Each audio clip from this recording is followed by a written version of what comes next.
Hello everyone, I'm Colin Kinnett.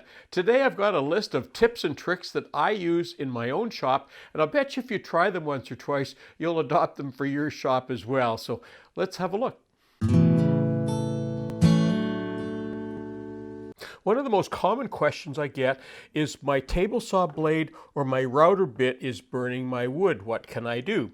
Well, the very first thing that you should be doing with all of your bits and blades is keeping the teeth and the cutting surface clean.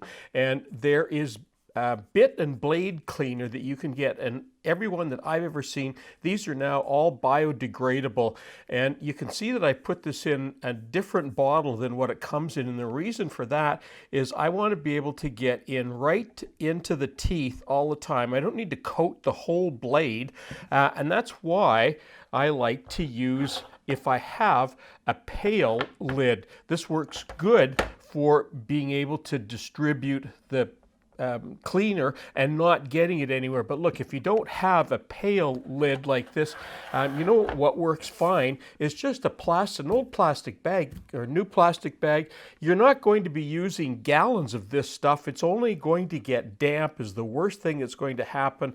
And a plastic bag, I've just got white here because it stands out a bit better, but you can use any color, it doesn't matter. And all you do is clean your put a little bit of fluid on your teeth, front and back, and just let it sit. Usually an hour is sufficient, and then you can use, there's fiber brushes that you can get just like this, and you just do a little bit of cleaning like that. If that doesn't work, that will get off probably 90% or more. You can get these little brass brushes. They're not going to hurt your blades at all, and they will clean up whatever is left. The only thing I don't want you to do is to use oven cleaner, and I know there's a tip out there that says to use oven cleaner. Don't use oven cleaner because what it does is it tends to etch the brazing between the tooth and the blade.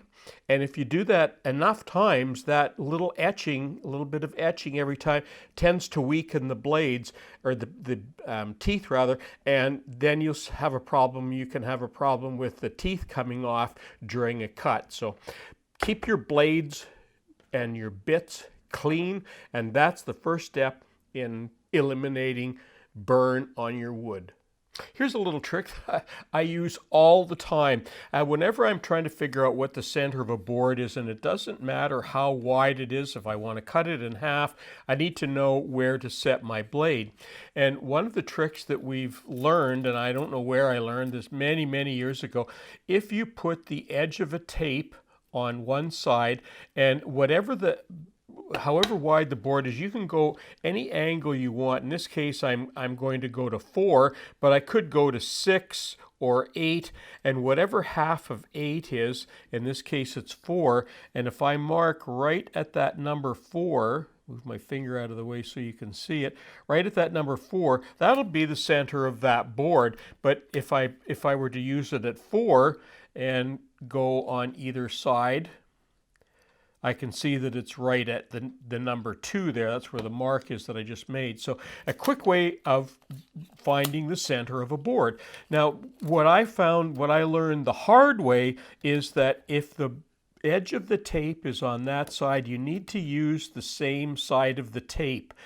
The first time I ever did this, for some reason, I had the tape set like this, and I used the inside and found the center point, and of course you're off by a little bit. So whenever you do that, make sure you use the same edge as where you have on the edge of the wood.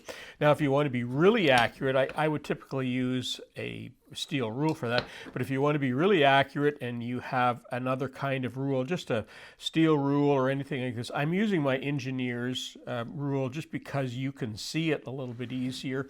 And again, I put the 0 there and the 4 here, and half of 4 is 2, so right there. Now this board is 3 inches, so there's the 1.5 and 1.5. So just a quick way of getting a perfect center of your boards.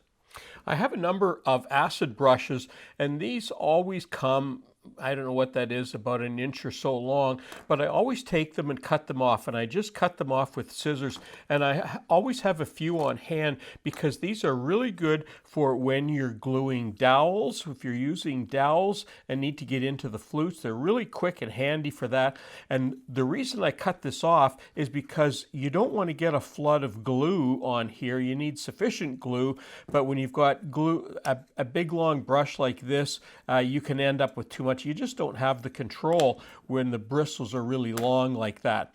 And you can also use them for biscuits. If you're using biscuits for lining boards, you don't need to use glue in there, or with dowels. It's only if you're using these as an actual joint, and biscuits are not that great for a joint because they snap pretty easily. A dowel, on the other hand, I can't, even this little guy here, I can't even begin to bend that. But if you're using them for joints, this is the perfect thing to use. Quick and easy. It cleans ever so easily, and you know, even a little brush like this, I'll clean that and it will last me weeks and weeks and weeks. It's only when I forget to clean it that I have to replace it with another one, and if I'm in the middle of a project, I already have one cut off ready to go. When it comes time for me to sand my wood, I always use one of these anti-skid mats, and you can get these at the dollar store. You can get them at most hardware stores. They come in all sorts of different colors and different weights. This is a sort of a medium weight. You can kind of see how thick it is. Now, the reason I use this, there's a few reasons. The first reason is that when you put your material on there, it doesn't move, especially if you've got a nice flat surface. It doesn't move, so you don't need to trap it or hold it. It will, when you're doing your sanding, it will stay in place there. The other thing that I like about this, when you're sanding, the dust, there's a certain amount of dust that gets trapped in the bag, a little bit gets up in the air, and another certain amount of it sort of falls around where you're sanding. And when you have these anti-skid mats, that sawdust, when you lift it up, you can see all the sawdust that got trapped in these little holes, and it's much easier to clean up, and it just kind of holds it all in the same place. And the last reason that I like this is that when you sanded a surface and when you flip it over to do another surface, this material doesn't damage, because these sanders can move around a little bit and jog around.